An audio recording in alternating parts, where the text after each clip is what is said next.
los congregados han de enderezar sus esfuerzos a revestirse del hombre nuevo, hecho a imagen de Cristo, crucificado y resucitado de entre los muertos, de manera que así logren purificar todos los móviles de sus juicios y actuaciones. Pues la conversión de corazón y la incesante renovación de sus criterios deben caracterizar toda su vida cotidiana.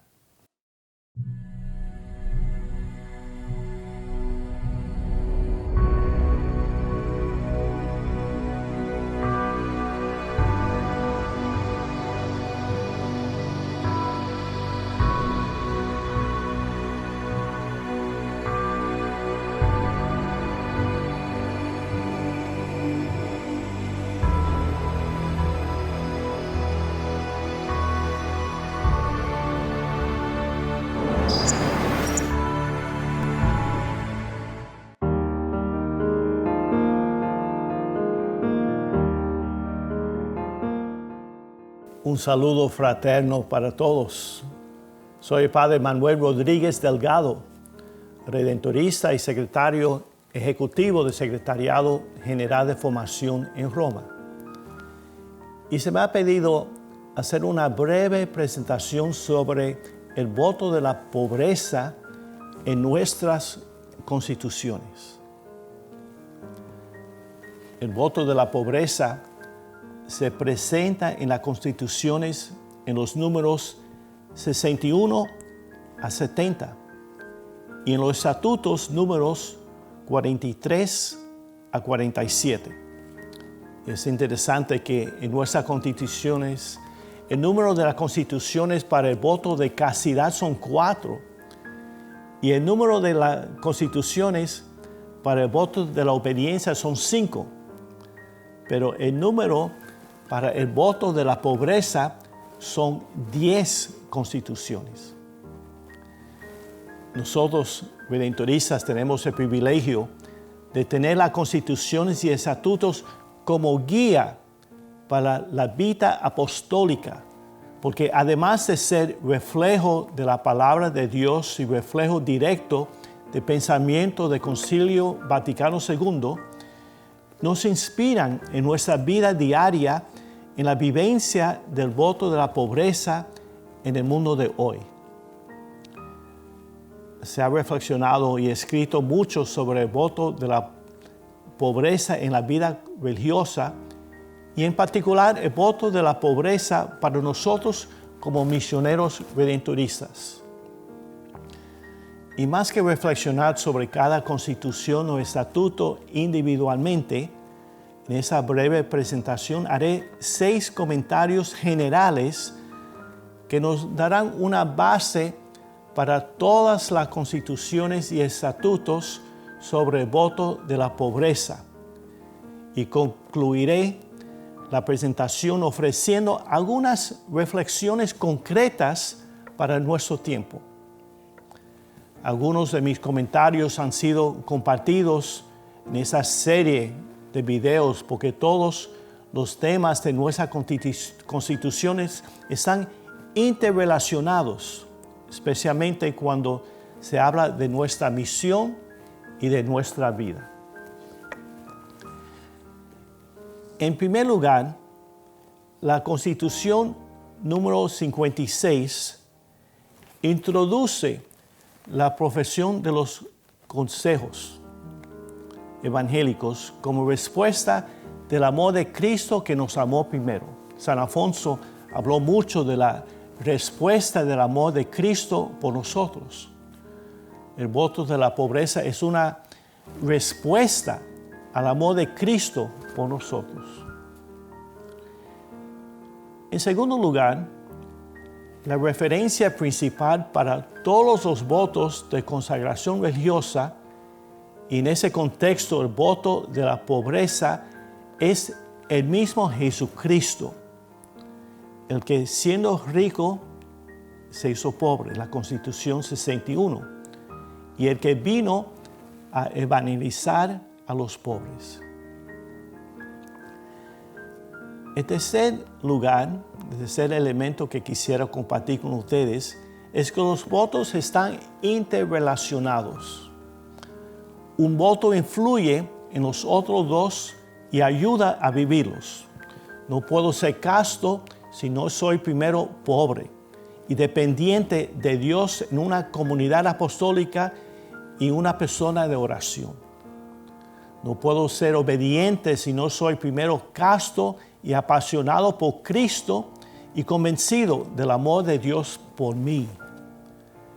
La vivencia de los votos requiere tener en cuenta cada uno de ellos y también descubrir la interdependencia mutua.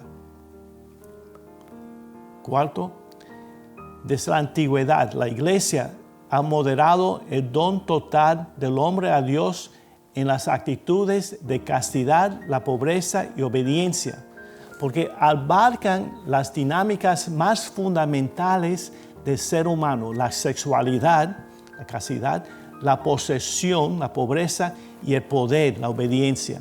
Hablar del voto de la pobreza es hablar de una de las pasiones más intensas de la persona. Quinto, ¿por qué hacer los votos y en particular ese voto de la pobreza? Hacemos ese voto porque la consagración religiosa no es un mero acto ritual, no es el resultado automático del rito de la profesión religiosa. Es una consagración de la vida que no se hace de una vez por todas el día de la profesión. Se hace en nuestra historia cotidiana. Es una consagración progresiva. Nos hacemos pobres.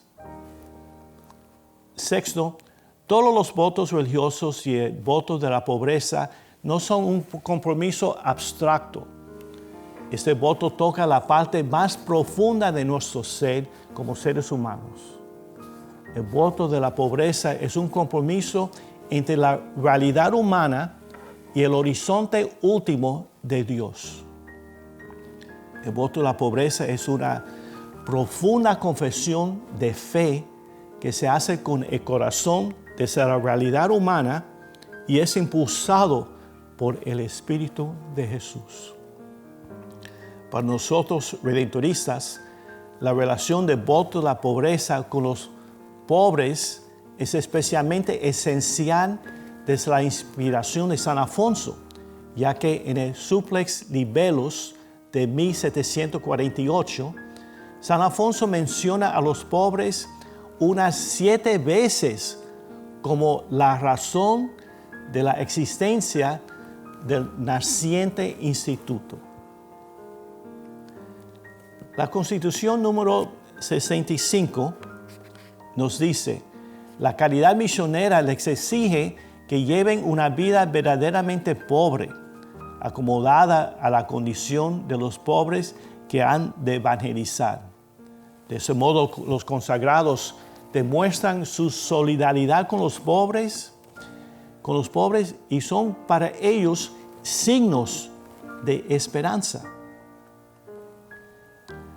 Ahora, hay 2 conceptos importantes que debemos compartir: son la disponibilidad y la solidaridad. Y para los redentoristas, auténticos hijos e hijas de San Alfonso, hacer el voto de la pobreza significa vivir una vida de constante éxodo. La Constitución 67 nos habla de movilidad. El fin último de la pobreza redentorista no es meramente moral, da un buen ejemplo, es esencialmente apostólico, anunciar el evangelio con la vida y ser creíble. La pobreza sin plena disponibilidad para la misión no tiene sentido.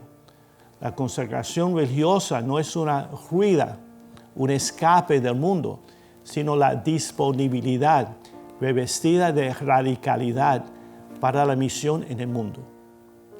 La pobreza redentorista es esencialmente apostólica. Su finalidad es crear disponibilidad y solidaridad con los empobrecidos. Nuestra pobreza es voluntaria, No somos pobres a causa de la injusticia o de la opresión social. Nuestra pobreza no es, ante todo, de renuncia, sino de comunión y de solidaridad. Hacer un voto de la pobreza es ser solidario con los empobrecidos. La solidaridad con ellos es la manera más eficaz de recuperar el sentido más genuino de la pobreza y su dimensión comunitaria y apostólica. Sin una disponibilidad y una solidaridad absolutas, la pobreza sería más bien una actitud jurídica que no tiene mucho valor y que abre muchos caminos para justificar todo lo que poseemos o queremos poseer. Todo esto me lleva a lo que considero de gran importancia para nosotros en nuestro tiempo. El Estatuto 044 nos dice que como miembros de un instituto destinado a la evangelización de los pobres, los consagrados tengan una fina sensibilidad ante la pobreza del mundo y los graves problemas sociales que angustian a casi todos los hombres. Toda clase de pobreza material, oral, espiritual debe incitar su celo apostólico. Las aspiraciones legítimas de los pobres serán sus propias aspiraciones. El tema de la pobreza de la iglesia pobre, de cristiano pobre y solidario, es uno de los temas de nuestro tiempo, estimulado por la conciencia del mundo en torno a las naciones pobres y a los sectores hambrientos de la humanidad. Es también uno de los grandes desafíos de la iglesia y de la vida religiosa hoy, debido al fuerte contraste entre lo que proclamamos, la realidad de la iglesia y nuestro estilo de vida. Se critica mucho la falta de la pobreza colectiva entre los religiosos. A veces vivimos coherentemente en nuestra pobreza personal, pero estamos insertos en estructuras grandiosas que contradicen nuestro testimonio, especialmente cuando esas estructuras están desocupadas. A menudo se pone en duda nuestra sensibilidad ante el drama de la pobreza en el mundo. No hay duda de que el ideal de seguridad económica y los hábitos consumistas de la sociedad occidental están deteriorando nuestra vida consagrada. Nos hemos quedado atrapados en las redes del sistema. Tal vez la mayoría de los problemas que sufre la vida religiosa hoy en día tiene sus raíces en el abandono de la pobreza evangélica. Cuando la pobreza sufre, todos los aspectos de la vida religiosa sufren: la espiritualidad, la comunidad y la misión. La Constitución 63 nos obliga, sin descuidar las formas ya probadas de pobreza, busquen de bien ánimo nuevas formas de practicarla que armonicen más y mejor con el Evangelio. Entonces, no hay duda de que es difícil encontrar nuevas formas. Parece que hasta el momento nada se ha propuesto de forma radical en cuanto al seguimiento de Cristo. Hay actores que hablan de las nuevas estructuras de las parroquias, que tenemos muchas, que los tiempos nos exigen. No basta con que algunas parroquias se especialicen, como lo han hecho hasta ahora, en el servicio a los pobres, en contraposición a otras especialmente las de las zonas más ricas, se dedican al culto. Donde quiera que estén, las parroquias deberán ser menos sacramentalistas, menos ritualistas y menos clericales, y más caritativas. Pan de la palabra, sí. Pan de la Eucaristía también, pero sobre todo el pan de la mesa compartida, de que los fieles que se aman y que no permiten que sus hermanos y hermanas pasen hambre o necesidad. Además, logran la multiplicación de los panes y los peces, es decir, el milagro de compartir.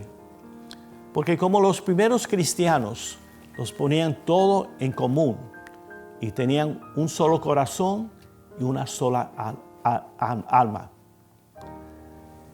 Y esos los reflexionan muchos pastoralistas hoy día, la importancia de parroquias que nosotros como redentoristas tenemos mucho, y tenemos también muchos santuarios que tienen que ser lugares de mucha solidaridad con los pobres y abandonados.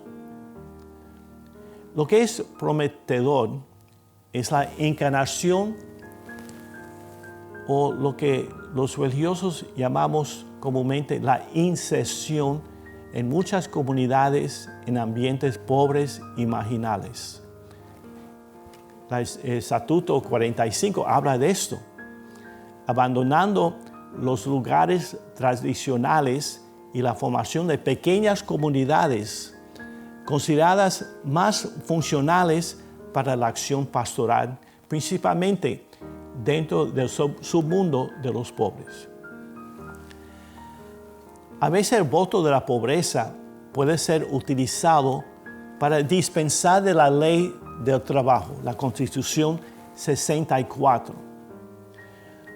Como pobres, siéntanse obligados a la ley del trabajo, de modo que cada uno, cumpliendo con su deber, contribuya según sus posibilidades a propio sustento y al de los demás. A menudo vivimos como si no tuviéramos que ganarnos el pan propio o el pan del otro.